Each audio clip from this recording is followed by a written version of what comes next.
Cuman ada kisah unik juga Ustaz, ketika saya pesantren. Jadi kan saya hidup memang SD di Jakarta Ustaz, di rumah orang tua. Nah, jadi dulu salah satu keunikannya kenapa saya pengen pesantren, dulu kan kalau zaman-zaman saya apa itu SD dan SMP dan mungkin masih sampai sekarang itu banyak tawuran Ustaz kalau di Jakarta Ustaz. Iya, iya, iya. Nah, saya dulu itu takut.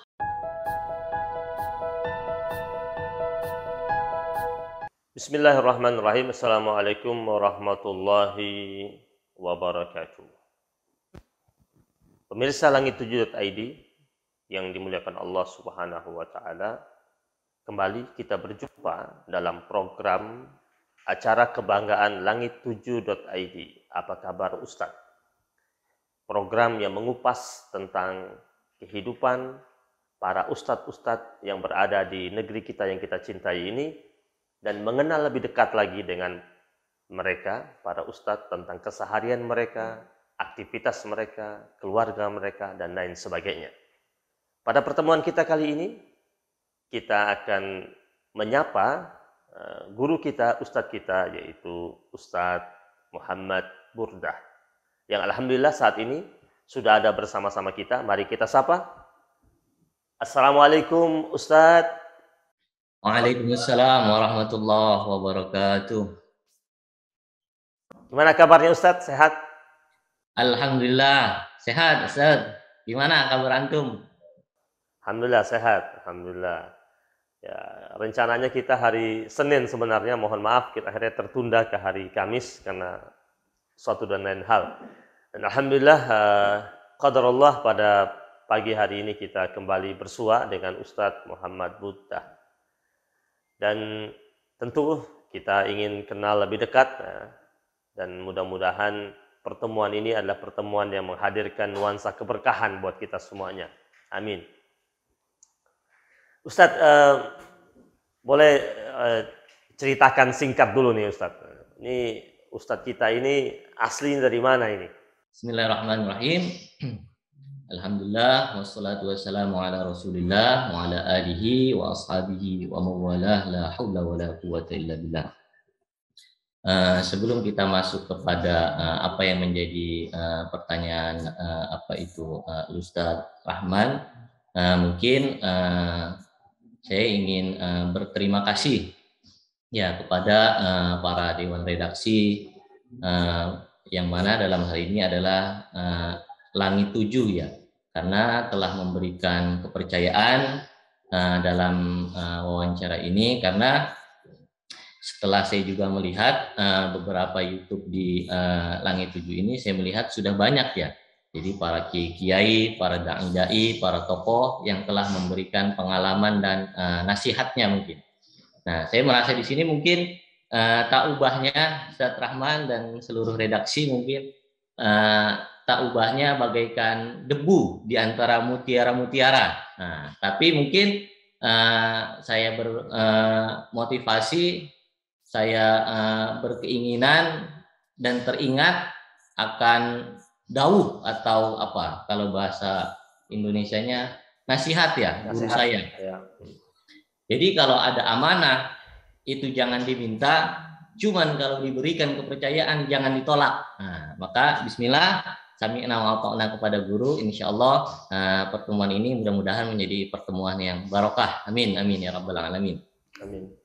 Nah, terkait tentang pertanyaan Ustaz Rahman tentang mungkin latar belakang dan apa itu namanya kehidupan masa kecil ya mungkin. Jadi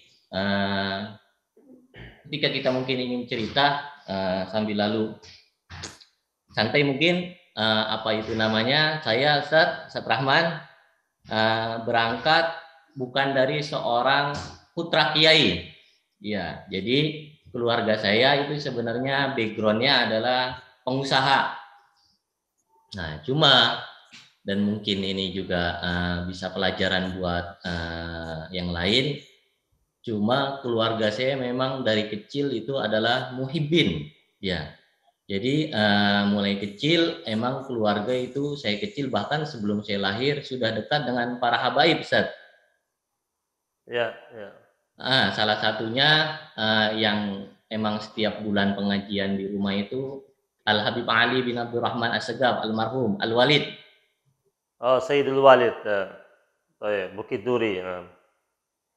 Dan juga saya dulu waktu kecil masih teringat Al Habib Novel bin Jindan, Ustaz, almarhum juga. Ya, ya, ayah Habib Jindan. Ya, Ya, Al Habib Novel, ayah dari Al Habib Jindan bin Novel ya, Ustaz. ya. Nah, dulu beliau masih segar, suka ke rumah, Ustaz. Hampir sering saya akhirnya suka. Jadi masa-masa kecil, walaupun memang keluarga bukan berangkat dari latar belakang agama, cuman kecintaan kepada habaib ulama itu sangat tinggi, Ustaz, alhamdulillah. Dan juga dulu ada salah satu habaib Habib yang lumayan disepuhkan juga di Jakarta adalah Al Habib Hussein, Ustaz, bin Ali Alatas. Ya. Nah itu. Al Habib Hussein yang di Jalan Bulu. Iya, benar. Yang biasa pakai tongkat itu, Ustaz. Iya, benar. Iya, mertuanya Habib Mahdi Alatas ya.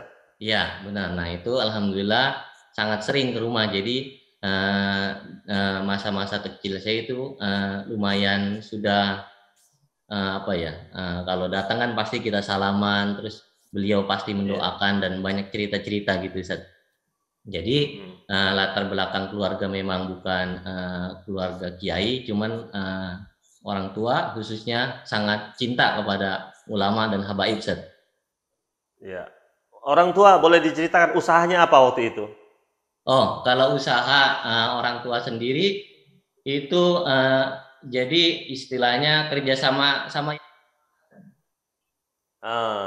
dealer ya. ya di bidang kayu palet itu, Ustaz, yang buat peti kemas biasanya. Oh, peti kemas. Oh, Iya, kan berarti biasanya ada usaha. dudukannya tuh. Nah, Nah, itu usaha itu kerjasama dan juga limbah. Sampai sekarang masih berjalan? Alhamdulillah. Cuman sekarang yang megang sudah abang-abang, jadi orang tua sudah. Abang-abang ya? Iya, abang-abang saya, Ustaz. Antum asli di mana? Madura asli antum? Asli keluarga dari mana? Kalau asli Jakarta, Ustaz. Jakarta ya? Betawi Tulen. Betawi Tulen ya, Masya Allah. Betawi mana nih ceritanya nih? Betawi mana nih? Betawi Cakung, Ustaz. Oh, Cakung. Oh ya, masih kental. Sampai sekarang masih kental tuh Cakung itu. Iya, cuman memang kadang banyak orang bilang kok logatnya Madura-Maduraan. Karena saya lama di daerah Madura, Ustaz. Lama di Madura? Lama, sekitar 11 tahun, Ustaz. Mondok. Di mana? Al-Amin? Bukan, kalau pulaunya sebenarnya bukan di Pulau Madura, di Situbondo, Ustaz, Jawa Timur. Oh, Situbondo. Ya. Ki Haji Raden As'ad Syamsul Arifin, salah satu pahlawan nasional itu, Ustaz. Iya. Oh ya, itu kiai besar itu, Masya Allah. Ya. Adik saya satu orang di sana. Adik saya satu orang ada di Situbondo. Ya, adik saya nomor 4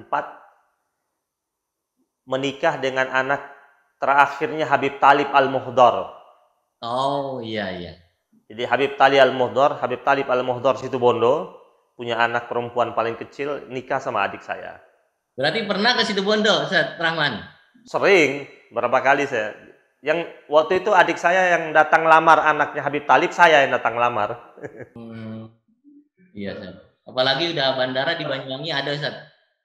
Iya. Dan Situbondo, Masya Allah, orang Situbondo memang bahasanya bahasa Madura kan. Situbondo, Jember ya. Iya, Masya Allah. Lanjut Ustaz, lanjut. Masya Allah, menarik. Terus juga karena kecintaan ke habaib dan juga para kiai-kiai, di rumah itu punya pesantren, Ustaz. Nah, dari kecil jadi emang di rumah itu udah ada pesantren, cuman yang bagaimana tadi saya cerita, orang tua saya bukan kiainya, Ustaz. Nah, jadi ngambil kiai dari luar, akhirnya yang mengaturnya itu semua kiai itu. Nah, jadi di sana salah satunya yang menjadi rutin juga masa-masa kecil saya ingat itu pengajian malam Jumat, Ustaz. Jadi Ya. masa-masa saya kecil sekitar umur kelas 2 SD dan kelas 5 SD, sekitaran SD itulah. Saya masih teringat sampai sekarang itu kalau malam Jumat ngaji dari jam 9 sampai jam 12. Set. Hmm. Hmm. Karena emang yang ngajar itu Ki Sepuh dari Sunda, ya, dari Bogor, Set. Dari Jadi Bogor. setiap hari Kamis beliau datang, nanti habis maghrib ngajarin orang tua karena orang tua masih belajar Quran. Lalu habis Isya jam 9 mulai sampai jam 12 itu baca kitab. Walaupun saya dulu nggak ngerti itu, cuman karena orang tua nyuruh, walaupun sambil ngantuk-ngantuk udah sami'na wa ata'na sama orang tua gitu, Ustaz. Jadi Ya. itu salah satu mungkin yang saya masih ingat terkait tentang pendidikan saya di waktu kecil. Cuman terkait pendidikan formal sama seperti anak-anak kampung saya seperti biasa SD di negeri, Ustaz. Cuman malam dan sore itu ikut pengajian di ustadz-ustadz kampung itu, Ustaz. Antum lahir tahun berapa nih, Ustaz? Nah, mungkin terkait lahir, kalau saya ngelihat profil di beberapa wawancara Ustaz, mungkin saya yang paling milenial mungkin, Ustaz. Iya, iya. 27, Ustaz. Lahiran Masya 95. Allah. 65 ya, betul, betul. Ya, jauh sekali sama kita orang nih. Kita sudah senior ini, sudah sepuh kita. Makanya sebenarnya yang harus diwawancarai Ustaz Abdurrahman nama saya ini, Ustaz. Saya kan bertugas penjaga gawang, jadi mengatur alur cerita para ustadz. Jadi gini, Ustadz, Ana mau tanya nih, yang Ana penasaran ini, nama antum ini Muhammad Burda. Ini pasti ada kisah kenapa ayah antum namakan antum Muhammad Burda. Oh iya, jadi kan sebagaimana kita tahu, apalagi di tradisi pesantren ya, Ustaz.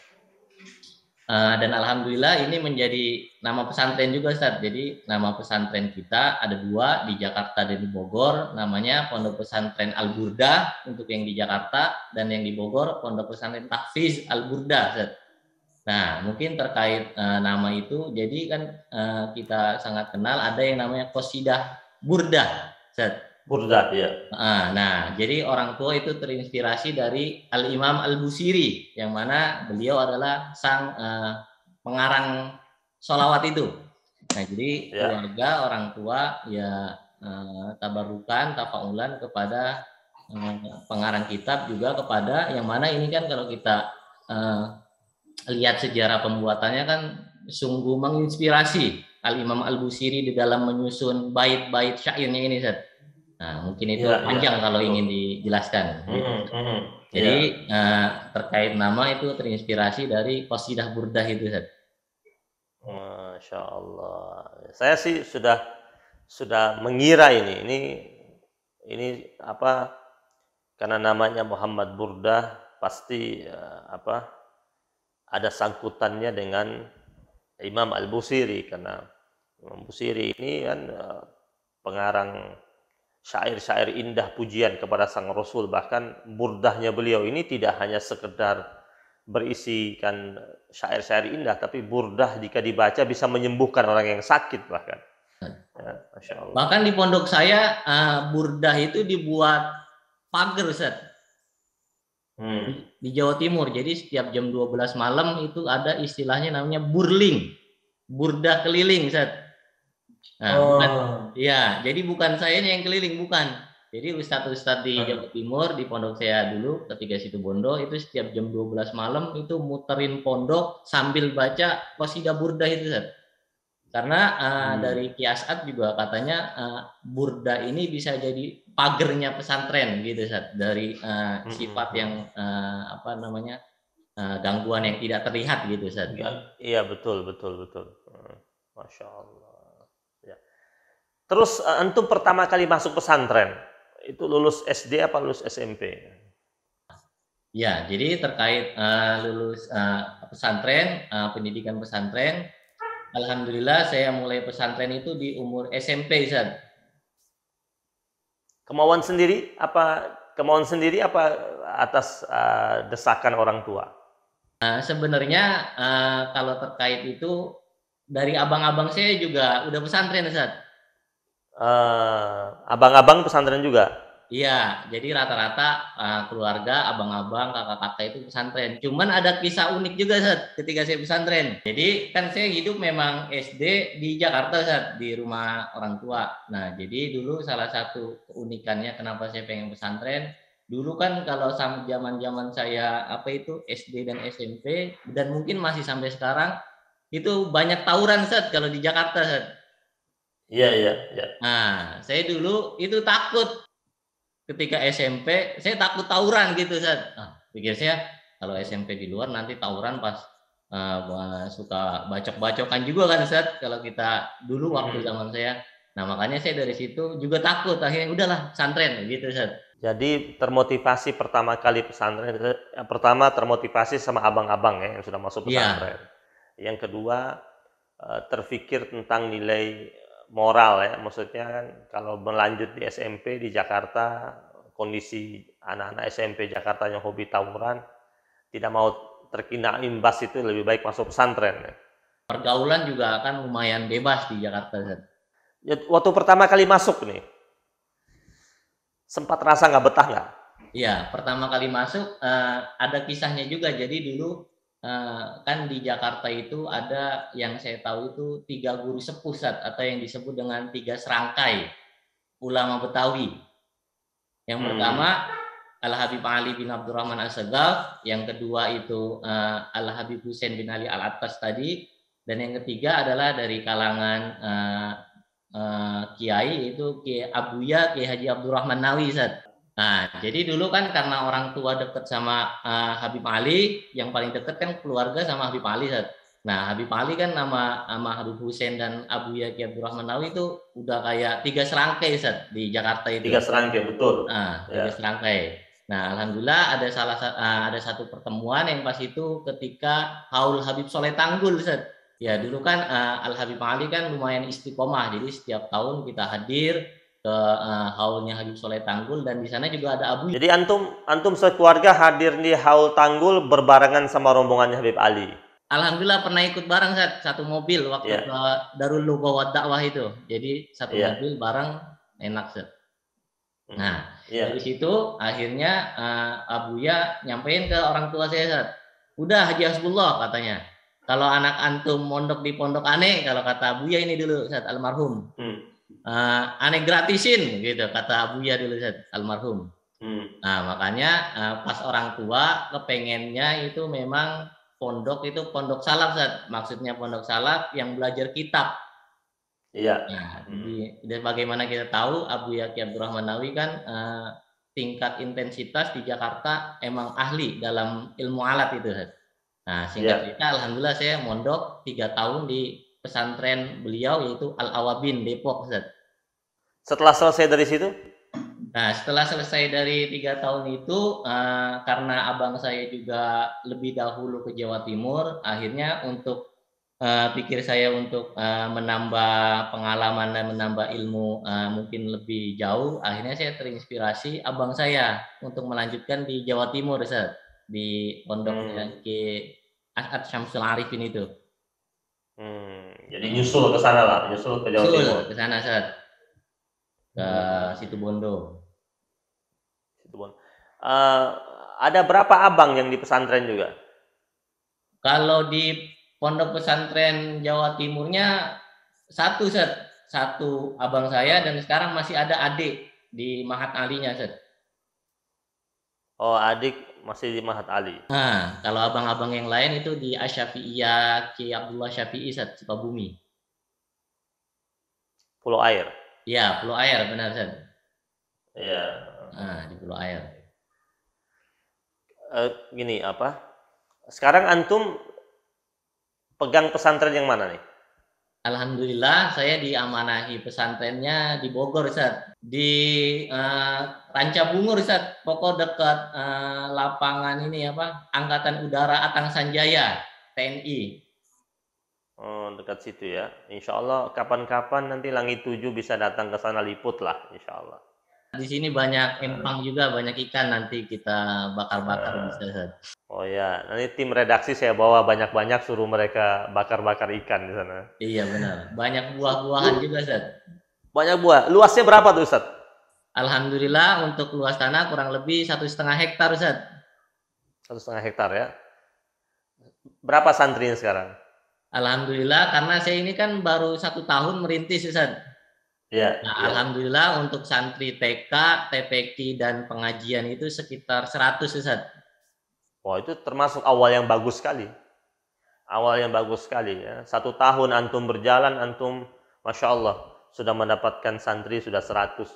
Ada pesantren, mohon maaf, ada pesantren sudah 6 tahun berjalan, santri tetap 30 ya. Antum berarti ini Insya Allah ini tanda-tanda sinyal ini akan berkembang pesat Insya Allah. Amin, amin, Pesantren amin antum. Ustaz. Ya, Sama-sama doa Ustaz. ya. Dan alhamdulillah tahun ini baru pendaftaran SMP Ustaz. Metode pengajaran di pesantren antum yang sekarang antum pegang ini apa khusus tahfiz atau ada mata pelajaran lain yang menjadi ikutan daripada kelas tahfiz itu? Iya. Terkait kurikulum ya mungkin Ustaz itu. Kalau di pesantren ini saya memadukan 3 komponen Ustaz. Jadi yang pertama yaitu tahfiznya menghafal Quran, yang kedua itu belajar kitab, dan yang ketiga adalah ilmu umum Ustaz. Ilmu umum ya. Jadi saya punya impian pesantren itu benar-benar menjadi pilihan utama di dalam pendidikan masa ini Ustaz. Betul. Yang dulu mungkin kesannya pesantren itu cuma bisa ngaji kitab, cuma bisa sarungan, tapi umum pun bisa dan juga dibarengi dengan menghafal gitu Ustaz. Jadi pondok pesantren kita memadukan 3 komponen itu Ustaz. Karena antum ini berarti kan berguru di banyak sebelum antum punya pesantren, antum berguru di beberapa pesantren sebelumnya. Di antara guru-guru yang antum pernah datang, antum timba ilmu dari mereka, siapa di antara mereka yang antum sangat berkesan? Di dalam guru yang berkesan ya, sebenarnya dalam kita antara hubungan murid dan guru dalam secara umum itu tidak boleh membedakan gitu ya Ustaz. Cuman memang saya ada satu guru yang saya anggap itu guru spiritual bagi saya Ustaz. Bahkan ketika saya masih belum anggaplah masih belum terlalu fokus di agama, beliau itu yang benar-benar mengarahkan gitu Ustaz. Jadi anggap kalau menurut saya itu guru spiritual saya Ustaz. Jadi orang Probolinggo Ustaz. Sampai sekarang pun terkait keputusan pesantren, keputusan di masyarakat, kadang kan saya juga dakwah di masyarakat Ustaz, punya kegiatan. Nah itu pasti saya konsultasikan kepada guru Ustaz. Jadi enggak berangkat dari saya pribadi ijtihad sendiri tanpa konsultasi, enggak. Alhamdulillah sampai sekarang masih Ustaz sama guru spiritual saya itu Ustaz. Jadi sampai sekarang pun apa saja antum konsultasi dengan beliau, tukar pikiran dengan beliau, minta pandangan beliau, minta pendapat beliau ya, serta arahan tentunya. Mungkin juga nasihat buat para santri-santri yang sudah menjadi alumni, karena hubungan hubungan murid santri dengan kiai maksudnya itu kadang harus dibedakan antara murid dan guru di sekolah Ustaz. Karena sampai kapanpun antara santri dan kiai itu hubungan batin itu nggak boleh lepas Ustaz. Guru saya di sana sampai sekarang pun mengingatkan itu. Jadi hubungan secara lokasi mungkin boleh kita jauh dari Jawa Timur ke Situbondo, dari Jawa Timur ke Bogor. Cuman hubungan batin itu nggak boleh lepas, pesan guru saya begitu Ustaz. Makanya setiap keputusan di pesantren dan setiap keputusan di masyarakat ketika rapat, saya itu pasti sebelum itu konsultasi sama guru saya itu Ustaz. Ibaratnya sepertinya sebagai mursyid ya, mursyidnya antum ya. Kan ada murid, ada mursyid ya. Iya, mungkin kalau mursyid saya belum ke Thorikoh ya. Cuman kalau ingin dibahas lebih dekat mungkin ya kurang lebih seperti itu Ustaz. Mursyid secara mengalir gitu, natural. Mengalir ya, natural ya. Baik.